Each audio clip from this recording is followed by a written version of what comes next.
start of some sort of pain. You caused a permanent stain, which has determined your fate. I've never seen so clear. I feel the end and it's near. The day of reckoning's here. The sound of deafening fear.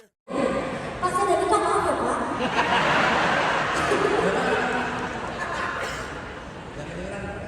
Udah gak kedengeran Pak. Ini saya nikmatin kali ya. Kan kita ini negara demokrasi. Kebebasan berpendapat, berbicara. Tapi bagaimana dengan orang-orang demo malah dikeras? Ya, nggak boleh. Jadi justru itu bagian dari komitmen kita bahwa kebebasan berbicara, apalagi kemudian kebebasan bicara mengkritik pemerintah ya, bebas mengkritik pemerintah, bebas mengomentari pemerintah, tidak boleh ada rasa takut untuk mengkritik pemerintah. Itu tidak. Nggak boleh. Dan makanya kemarin kita bilang Wakanda no more, Indonesia forever. Supaya ada lagi rasa takut untuk mengkritik pemerintah. Dan ini kenapa mengkritik itu perlu dalam sebuah demokrasi? Kenapa demikian? Contohnya ya, kalau kita mau bikin satu kebijakan, kemudian Kakak Roni ini mengkritik. Ketika Kakak Roni mengkritik, maka kami akan membuat kebijakan harus kasih argumen tambahan. Kemudian dikritik lagi, kita keluar argumen tambahan, penjelasan tambahan. Apa yang terjadi? Kita harus membuat argumen yang benar, alasan yang benar, dan publik nanti akan menilai mana yang sesungguhnya lebih baik. Yang kedua, kalau ada hal yang kita luput dari perhatian, dengan mengkritik bisa ditambahin, bisa dilengkapi. Karena dikritik, kenapa? Karena ini bukan uang saya, ini uang rakyat, uang pajak. Kalau bisa digunakan lebih baik, kenapa tidak? Jadi, di situlah kenapa ruang kritik itu ada. Satu, yang mencerdaskan bagi yang benar. Yang kedua, bagi program juga begitu dikritik, ini kurang ini, kurang ini, dilengkapi. Jadi kenapa ruang kritik itu? Jadi harus ditanggapi. Berarti nggak apa-apa, tidak seorang Anies Baswedan juga ingin anti kritik. Dan buktinya apa? Kalau kita tidak mengkritik satu, kita sama-sama pernah tugas pemerintahan, kita nggak pernah melaporkan siapapun juga yang mengkritik kita. Ada yang melaporin Pak? Ada Pak, yang melaporin. Iya sih, saya roasting Bapak berkali-kali. Saya roasting Bapak berkali-kali, nggak pernah dilapor, nggak pernah di-cut juga Pak. Ya, di-cut siapa ya? Temen Bapak bukan sih? Sampai roasting atau kritik itu kan justru membuat kita semakin memiliki pandangan yang itu. Dengan di roasting, dengan dikritik itu saya kira kita bisa melihat yang separuh menjadi utuh. Dan jadi dan ini sekarang nih kita sama-sama dialog dimanapun juga, ditanya apapun juga, boleh tanya apa aja. Kita kemana-mana tuh, ada slotep, email, pesan Anies.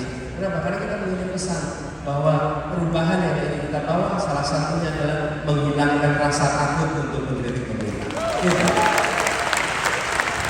Mumpung boleh bertanya apa? Pertanyaan ya Pak ya, Pak ini Bapak kan waktu itu bilang kalau Amin tidak punya KTP.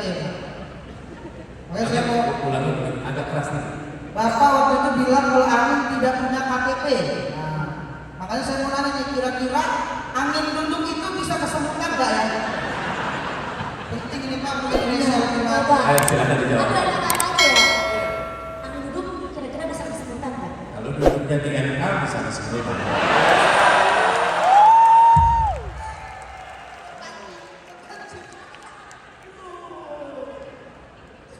Kalian punya jawaban atau saya tanya? Kan saya belum jawab. Sebagai calon pemimpin, kita harus majukan kebudayaan Indonesia. Salah satu kebudayaan Indonesia adalah tari-tarian. Nah, menari-nari di atas penderitaan orang lain, termasuk tari-tarian mana, Cik? Oh dijawab. Walaupun Chinese sering disebut di Bali ya. Tarian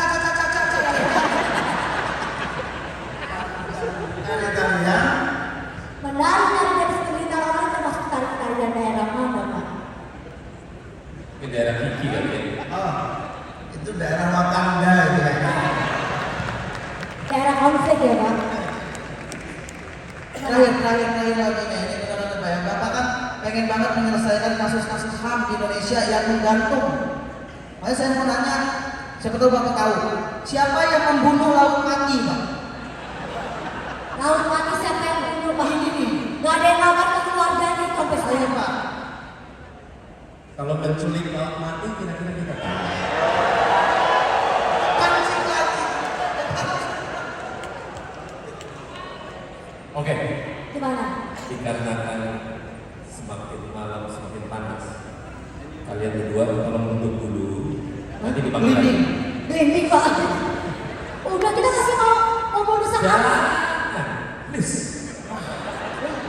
Desak apa masyarakat tinggi nggak bisa nih? Iya. Gak ada saja. Silakan. Udah, nanti kita udah habis Pak. Dan Kita lagi berada curiga ini. kiri garis waktunya, garis waktu. Gak apa-apa biar diperhatiin aja Pak. Ya.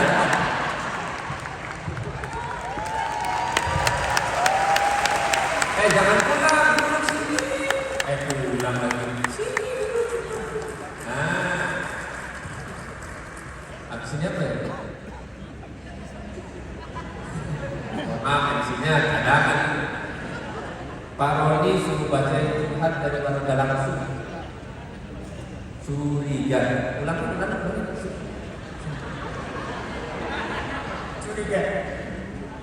Ulang. Curiga curahan hati warga. Oh. Mana? Oke. Yang ambil siapa nih? Saya.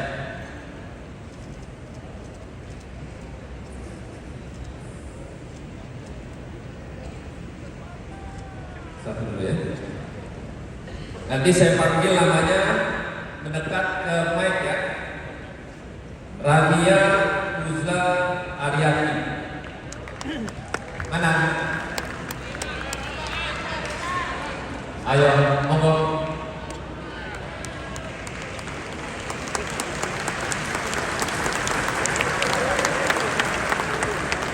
Ini bukan settingan loh, udah ditanya di saat pendaftaran. Nama, alamat.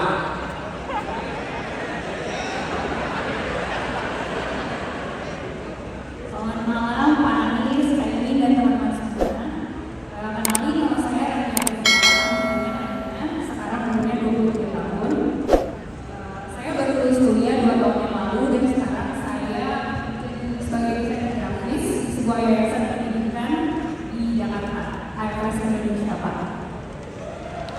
Pertanyaan ini saya tujukan khusus baca ini.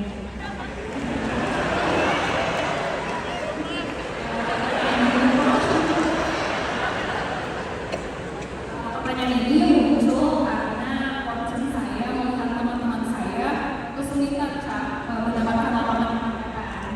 Yang mana kita tahu jumlah lapangan pekerjaan di Indonesia ini sangat terbatas dan sangat timpang dengan jumlah penduduk dengan usia produktif di Indonesia. Yang mana ini sekitar 70% jumlah penduduk usia produktifnya. Terus concern saya yang kedua, teman-teman saya yang udah dapat pekerjaan tuh sering banget kan ngeluh di sosmed misalnya kalau mereka tuh digaji di bawah UMR. Dan juga banyak dari perusahaan mereka itu tidak memberikan asuransi kesehatan dan asuransi jiwa. Oleh karena itu saya mau bertanya pendapat dan solusi dari Cak ini. Terima kasih Cak. Langsung dijawab. Terima kasih. Rania. Rania, terima kasih.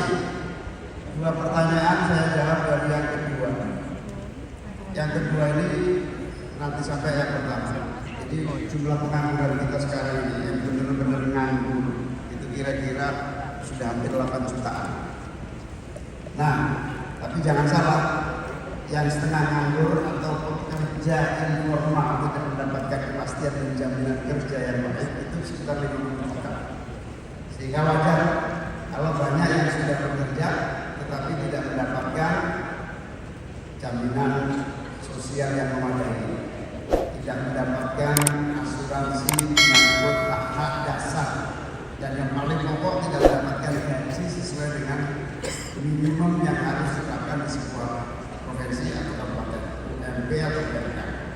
Nah, ini posisi yang memang menjadi problem besar bangsa kita hari ini.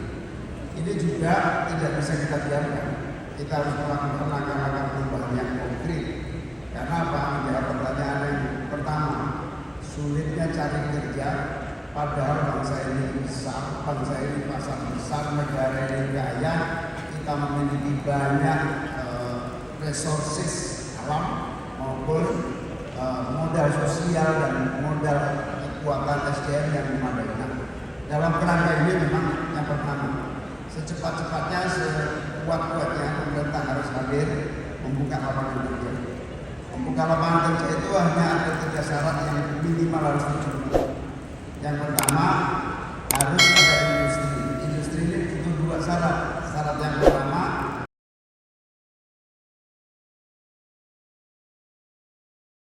semoga yang nonton video ini dilancarkan rezekinya. Amin aja dulu.